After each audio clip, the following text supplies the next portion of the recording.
പാവിത്രത്തിന്റെ ഒരു അപ്കമിംഗ് എപ്പിസോഡിലേക്ക് എല്ലാവർക്കും സ്വാഗതം. കൺമണി സ്റ്റേഷനിലെത്തുന്നു. രാജേട്ടനെയും ഹനിയൻകുട്ടനെയും ഒക്കെ കോടതിയിൽ ഹാജരാക്കാൻ വേണ്ടി കൊണ്ടുപോകാനുള്ള തയ്യാറെടുപ്പിലാണ് പോലീസുകാർ. കൺമണി പറയുന്നുണ്ട്, ഇവരെ എങ്ങോട്ട് കൊണ്ടുപോകുന്നു? SP പറയുന്നുണ്ട്, അവരെ കോടതിയിൽ ഹാജരാക്കാൻ വേണ്ടി കൊണ്ടുപോവുകയാണ്. അത് പറ്റത്തില്ല, ഞാൻ ഇവരെ ജാമ്യത്തിലെടുക്കാൻ വേണ്ടി വന്നതാണ്. ഇത് കേട്ട് SP ചോദിക്കുന്നുണ്ട്, ഇല്ല, ഇനി ജാമ്യത്തിലെടുക്കുന്നതെല്ലാം കോടതിയിൽ വെച്ച് എല്ലാ ഫോർമാലിറ്റീസും കഴിഞ്ഞു എന്ന് പറയുന്നു. എന്നാൽ SP കൺമണി പറയുന്നുണ്ട്, അതിന് ഞാൻ ജാമ്യത്തിനുള്ള പേപ്പേഴ്സ് എല്ലാം ശരിയായിട്ടാണ് വന്നിരിക്കുന്നത്. പിന്നെ നിങ്ങൾ എങ്ങനെ കോടതിയിൽ ഹാജരാക്കും? ഇത് കേട്ടതും വേദം ആകെ ടെൻഷനായിട്ട് നിൽക്കുന്നുണ്ട്. അപ്പോഴും വേദ SP ചോദിച്ചതാണ്, ഇത് വിക്രമിൻ്റെ ഫ്രണ്ട്സാണ്, വിക്രം എങ്ങനെയെങ്കിലും ഇവരെ പുറത്തിറക്കാൻ ശ്രമിക്കും, അതുകൊണ്ട് ഒരു പഴുതും വെക്കരുത്, എല്ലാം അടച്ചോളണം, ഇവർക്ക് ജാമ്യം ലഭിക്കാൻ പാടില്ല, ശിക്ഷ നേടിക്കൊടുക്കണം എന്ന് തന്നെയാണ് വേദ പറഞ്ഞിട്ടുണ്ടായിരുന്നത്. അതുകൊണ്ട് ഇതെല്ലാം തകർന്നു പോകുന്നു എന്ന് വേദയ്ക്ക് വ്യക്തമായി മനസ്സിലായി. അതുകൊണ്ട് തന്നെ വേദ SP മുഖത്തേക്ക് സൂക്ഷിച്ചു നോക്കുന്നു. SP തല താത്തി നിൽക്കുകയാണ്. അങ്ങനെ കൺമണി തൻ്റെ കയ്യിലുണ്ടായിരുന്ന ജാമ്യത്തിനുള്ള പേപ്പേഴ്സ് എല്ലാം SP കാണിക്കുന്നു. അതെല്ലാം ഓക്കെ ആണെന്ന് കണ്ടതും SP പറയുന്നുണ്ട്, പോലീസുകാരോട് അവരെ വിട്ടേക്ക് എന്ന് പറയുകയാണ്. അങ്ങനെ അവരെ പുറത്തേക്ക് ഇറങ്ങുന്നുണ്ട്. എന്നാൽ കൺമണി വേദയോട് പറയുന്നുണ്ട്, വേദ സോറി മാഡം ഇപ്പോൾ ഒരു കളക്ടറാണല്ലോ, എന്നിട്ടും വിക്രമിനെ തന്നെ ടാർഗറ്റ് ചെയ്ത് ഇങ്ങനെ ആക്രമിക്കുന്നത് വളരെ മോശമാണ്. അതുകൊണ്ട് തന്നെ മാഡത്തിന് മറ്റുള്ള ക്രിമിനൽസിനെ ഒന്നും കണ്ണിൽ കാണുന്നില്ല, അതുകൊണ്ട് മാഡം ഒന്നുകൂടി ശ്രദ്ധിക്കുന്നത് നല്ലതാണെന്ന് പറയുന്നു. ഇത് കേട്ടതും വേദ പറയുന്നുണ്ട്, അത് എന്ത് ചെയ്യണമെന്ന് എനിക്കറിയാം, നിങ്ങൾ എന്നെ പഠിപ്പിക്കേണ്ട ആവശ്യമില്ല, നിങ്ങൾ നിങ്ങളുടെ ജോലി ചെയ്താൽ മതി എന്ന് വേദ പറയുന്നുണ്ട്. അങ്ങനെ വേദ വീട്ടിലേക്ക് പോകുന്നുണ്ട്. വിക്രമാണെങ്കിൽ കുടിച്ച് ആകെ ലെക്ക് കെട്ട ലെവലിൽ ഇരിക്കുകയാണ്. ഗ്ലാസ്സിലേക്ക് ഒഴിക്കുന്നു, അത് വീണ്ടും കുടിക്കുന്നു, അങ്ങനെ മദ്യപിച്ചുകൊണ്ടേ ഇരിക്കുകയാണ്. ഇതിനിടയിൽ കൺമണി വരുന്നുണ്ട്. കൺമണി വന്നിട്ട് ഒരു ഗ്ലാസ്സിലേക്ക് മദ്യം ഒഴിച്ചു കൊടുക്കുകയാണ്. ഇത് കണ്ടത് വിക്രം പറയുന്നുണ്ട്, വിക്രമിനത് അതൊട്ടും ഇഷ്ടപ്പെടുന്നില്ല. നീ എന്തിനാ ഇങ്ങോട്ടേക്ക് വന്നത്? നിന്നെ ഇങ്ങോട്ട് ക്ഷണിച്ചില്ലല്ലോ. ഞാനും രാജേട്ടനും അനിയേട്ടനും കുട്ടനും എല്ലാം ഞങ്ങളിവിടെ ഇരിക്കുന്നത് നീ കാണുന്നില്ലേ? ഇങ്ങോട്ട് നീ വരേണ്ട ആവശ്യമില്ല, നിനക്ക് വല്ല ജോലിയും അകത്തുണ്ടെങ്കിൽ നീ അത് പോയി നോക്ക് എന്ന് പറയുന്നുണ്ട്. ഇത് കേട്ടതും കൺമണി പറയുന്നുണ്ട്, ഇതെന്താ ആൺപിള്ളേർക്ക് മാത്രം പറ്റിയ പണിയാണോ ഇങ്ങനെ ഈ മദ്യപാനം എന്നുള്ളത്? എന്താ പെൺപിള്ളേർക്ക് ഇതൊന്നും പറ്റത്തില്ലേ? നിനക്ക് വേണമെങ്കിൽ ഞാൻ ഒഴിച്ചു തരാം എന്ന് പറഞ്ഞുകൊണ്ട് ഒരു ഗ്ലാസ്സിലേക്ക് മദ്യം ഒഴിച്ച് അത് വിക്രമിന് എടുത്തു കൊടുക്കുന്നു. വിക്രം പറയുന്നുണ്ട്, നിന്നോട് ഞാൻ എന്താ പറഞ്ഞത്? നിന്നോട് ഞാൻ ഇവിടെ നിന്നും പോകാൻ പറഞ്ഞില്ലേ? ഇത് കേട്ടതും കൺമണി പറയുന്നുണ്ട്, വിക്രം നീ എന്തുദ്ദേശിച്ചാണ് ഇങ്ങനെ മദ്യപിക്കുന്നത്? ഒരു ലെവലില്ലാതെ, എല്ലാത്തിനും ഒരു കണക്കുണ്ട് കേട്ടോ, നീ നശിച്ചു പോകും, അതുകൊണ്ടാണ് ഞാനിങ്ങനെ പറയുന്നത്. ഇത് കേട്ടതും വിക്രം പറയുന്നുണ്ട്, എൻ്റെ സങ്കടം എത്രത്തോളമാണെന്ന് നിനക്കറിയത്തില്ല. അത് നിനക്കറിയണമെങ്കിൽ നിൻ്റെ വിവാഹം കഴിഞ്ഞ് നീ ഡൈവോഴ്സ് ആയതിനു ശേഷം നിൻ്റെ കുഞ്ഞ് നിനക്ക് നഷ്ടപ്പെടണം. അപ്പോഴാണ് നിനക്കതിനുള്ള വേദന എന്താണെന്ന് അറിയാവോ? എനിക്ക് എൻ്റെ കുഞ്ഞ് നഷ്ടപ്പെട്ടതിനുള്ള വേദനയാണ്. അത് ഞാനിങ്ങനെ കുടിച്ചു തീർക്കും. ഞാൻ എത്രയോ നാളുകൾക്ക് മുൻപ് ഞാൻ മരിച്ചു കഴിഞ്ഞതാണ്. പക്ഷേ ഈ മദ്യപാനത്തിലൂടെ ഇനി ഒരു മരണം കൂടി എനിക്കുണ്ട് എന്നുണ്ടെങ്കിൽ അതുകൂടി ആയിക്കോട്ടെ എന്ന് വിചാരിച്ചാണ് ഞാനിങ്ങനെ മദ്യപിക്കുന്നത്. ഇത് എൻ്റെ അവസാനം വരെ ഇത് തന്നെ തുടർന്നുകൊണ്ടിരിക്കും. ഞാൻ ആരെക്കൊണ്ടും ഇത് നിർത്തിക്കാൻ പറ്റത്തില്ല എന്ന് തീർത്ത് പറയുന്നുണ്ട് വിക്രം.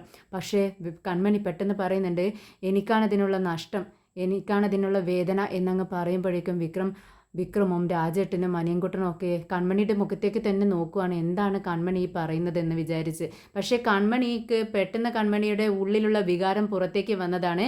എന്നാൽ പെട്ടെന്ന് അത് തിരുത്തുന്നുണ്ട് കൺമണി. അല്ല, ഞങ്ങൾക്ക് എല്ലാവർക്കും അത് സങ്കടമാണ്, വിക്രമിന് എന്തെങ്കിലും സംഭവിച്ചാൽ.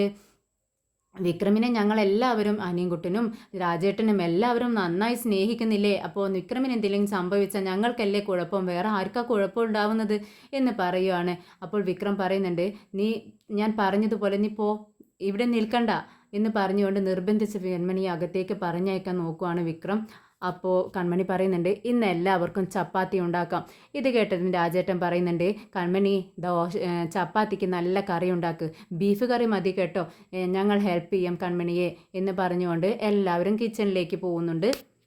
അതിനുശേഷം പോലീസ് സ്റ്റേഷനിലേക്ക് ഒരു അജ്ഞാത കോള് വരുന്നു. കളക്ടർ വേദ അപകടത്തിലാണെന്ന് പറഞ്ഞുകൊണ്ടാണ് കോള് വരുന്നത്.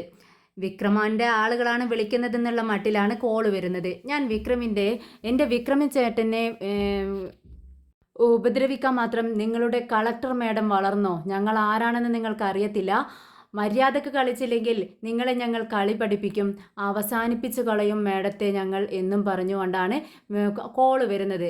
പെട്ടെന്ന് കട്ട് ചെയ്യുന്ന കോള് കട്ടാവുന്നുണ്ട്. അവർ എത്ര ശ്രമിച്ചിട്ടും നമ്പർ ലഭിക്കുന്നില്ല. അജ്ഞാത നമ്പറിൽ നിന്നാണ് വിളിച്ചിരിക്കുന്നത്. അവരുടെ കടുത്ത വാക്കുകൾ കേട്ട് എസ് പി ആകെ ടെൻഷനിലാവുന്നു. പെട്ടെന്ന് എസ് പി വേഗം തന്നെ വേദയുടെ വീട്ടിലേക്ക് ചെല്ലുന്നു. വേദയാണെങ്കിൽ കുഞ്ഞിനോടൊപ്പം ഇരിക്കുന്ന ടൈമിലാണ് വരുന്നത്.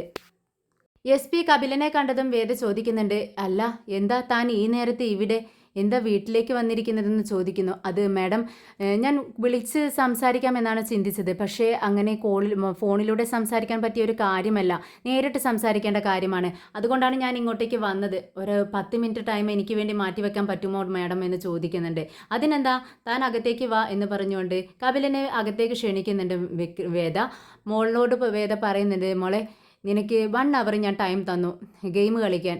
ഇത്രയും സമയം പോരെ? ദേ ടൈം കറക്റ്റ് 1 മണിക്കൂറായി. നീ എഴുന്നേൽക്ക്, ചെന്ന് വിജി ചേച്ചിയുടെ ഒപ്പം ചെന്ന് എന്തെങ്കിലുമൊക്കെ ഭക്ഷണം കഴിക്കാൻ നോക്ക് എന്ന് പറയുന്നു. എന്നാൽ മോള് പറയുന്നുണ്ട്, വേദ ഞാൻ ഒരു 5 മിനിറ്റ് കൂടെ കളിച്ചോട്ടെ എന്ന് പറഞ്ഞുകൊണ്ട് വാശി പിടിച്ച് അവിടെ തന്നെ ഇരിക്കുകയാണ്. അപ്പോഴേക്കും വിജി പെട്ടെന്ന് മോളുടെ അടുത്ത് ചെന്ന് പറയുന്നുണ്ട്, മോളെ നിനക്ക് ഞാനൊരു 3 ഐസ്ക്രീം മാറ്റി വെച്ചിട്ടുണ്ട്, മോള് വാ അത് കഴിക്ക്. അത് കഴിഞ്ഞ് അമ്മയെ വിജയമ്മ സോപ്പിട്ട് പിടിച്ച് വീണ്ടും ഈ ടാബ് നിൻ്റെ കയ്യിൽ തന്നെ തരാൻ വേണ്ടി പറയാം. മോൾ ഇപ്പോൾ അമ്മ പറയുന്നത് അനുസരിക്ക് എന്ന് പറയുമ്പോൾ, ശരിയാണോ, എനിക്ക് ഐസ്ക്രീം എടുത്തു വെച്ചിട്ടുണ്ടോ, സത്യമാണോ എന്ന് ചോദിക്കുകയാണ് മോള്. അതേ സത്യമാണ് വിജയമ്മ, നുണ പറയത്തില്ലല്ലോ, നിനക്കറിയാലോ, നീ വാ എന്ന് പറഞ്ഞുകൊണ്ട് നമ്മുടെ മോളെ സോപ്പിട്ട് വിജയമ്മ അങ്ങ് അകത്തേക്ക് കൊണ്ടുപോവുകയാണ്.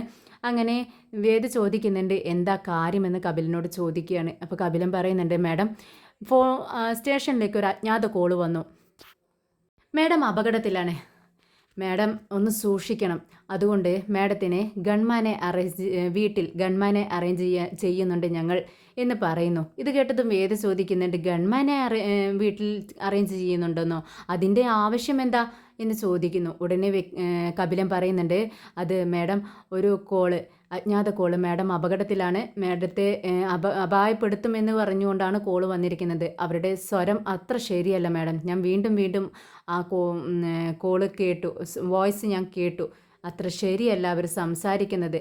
അതുകൊണ്ട് ഒരു മുൻകരുതൽ എന്ന പോലെ ഇത് മാഡം അംഗീകരിക്കണമെന്ന് പറയുന്നു. മാഡം പുറത്തേക്ക് പോകുന്ന സമയത്തും കുറച്ച് പോലീസുകാരെ ഞാൻ പ്രൊട്ടക്ഷനായിട്ട് ഏർപ്പാടാക്കുന്നുണ്ടെന്ന് പറയുന്നു. എന്നാൽ വേദ അതിന് സമ്മതിക്കുന്നില്ല. അതിൻ്റെ ആവശ്യമില്ല കപിലൻ, എനിക്ക് പുറത്തേക്ക് പോകുന്ന സമയത്ത് ആരും തന്നെ എന്നോടൊപ്പം വേണ്ട. വീട്ടിൽ നിങ്ങൾക്ക് അത്ര പ്രശ്നങ്ങളുണ്ടെങ്കിൽ, നിങ്ങൾക്ക് അത്ര നിർബന്ധമാണെങ്കിൽ വീട്ടിൽ ഗൺമാനെ അറേഞ്ച് ചെയ്യുന്നതുകൊണ്ട് ഒരു പ്രശ്നവുമില്ല. പക്ഷെ പുറത്തേക്ക് പോകുമ്പോൾ ഒരു പ്രശ്നവുമില്ല, എനിക്ക് എൻ്റെ കൂടെ ആരും വേണ്ട എന്ന് തീർത്തങ്ങ് പറയുന്നു. അങ്ങനെ കപിലൻ സമ്മതിക്കുന്നുണ്ട്, ശരി മാഡം, പക്ഷേ ഇതിന് പിറകിൽ ആരാണെന്ന് മാഡത്തിന് ഊഹിക്കാൻ കഴിയുന്നതല്ലേ ഉള്ളൂ എന്ന് ചോദിക്കുകയാണ് എസ് പി. പക്ഷേ വേദ ചോദിക്കുന്നുണ്ട്, ആരാണ്, എനിക്ക് മനസ്സിലായില്ല, നിങ്ങൾ ആരെയാണ് സംശയിക്കുന്നത്? മാഡം എന്താണ് ഈ പറയുന്നത്? മാഡത്തിന് ഊഹിക്കാൻ കഴിയുന്നില്ലേ? ആ വിക്രമാണ് ഇതിന് പിറകിൽ. ഇത് കേട്ടതും വേദ പറയുന്നുണ്ട്, ഏയ് ഒരിക്കലുമില്ല, വിക്രം അങ്ങനെ ചെയ്യത്തില്ല. വേദക്കറിയാം വിക്രം എത്രത്തോളം ദേഷ്യപ്പെട്ടാലും തന്നെ അങ്ങനെ കാണില്ല, തനിക്കെതിരെ അങ്ങനെ പ്രവർത്തിക്കില്ല എന്ന്. തന്നെ കൊല്ലാനും മാത്രം വിക്രമിൻ്റെ കൈകൾ ഉറക്കില്ലെന്ന് വേദക്കറിയാം. അതുകൊണ്ട് തന്നെ വേദ തീർത്ത് പറയുന്നുണ്ട്, വിക്രം അങ്ങനെ ചെയ്യില്ല. ഇത് കേട്ടതും കപിലൻ പറയുന്നുണ്ട്, മാഡം അവൻ പഴയതുപോലെയല്ല, അവൻ ഇപ്പോൾ വലിയൊരു ക്രിമിനലായി മാറിയിരിക്കുന്നു. അതുകൊണ്ട് വിക്രമിനെ നമുക്ക് വിശ്വസിക്കാൻ പറ്റത്തില്ല. അവൻ്റെ ആളുകൾ തന്നെയാണ് വിളിച്ചിരിക്കുന്നത്, കോളിൽ നിന്നും അത് വ്യക്തമാണ്.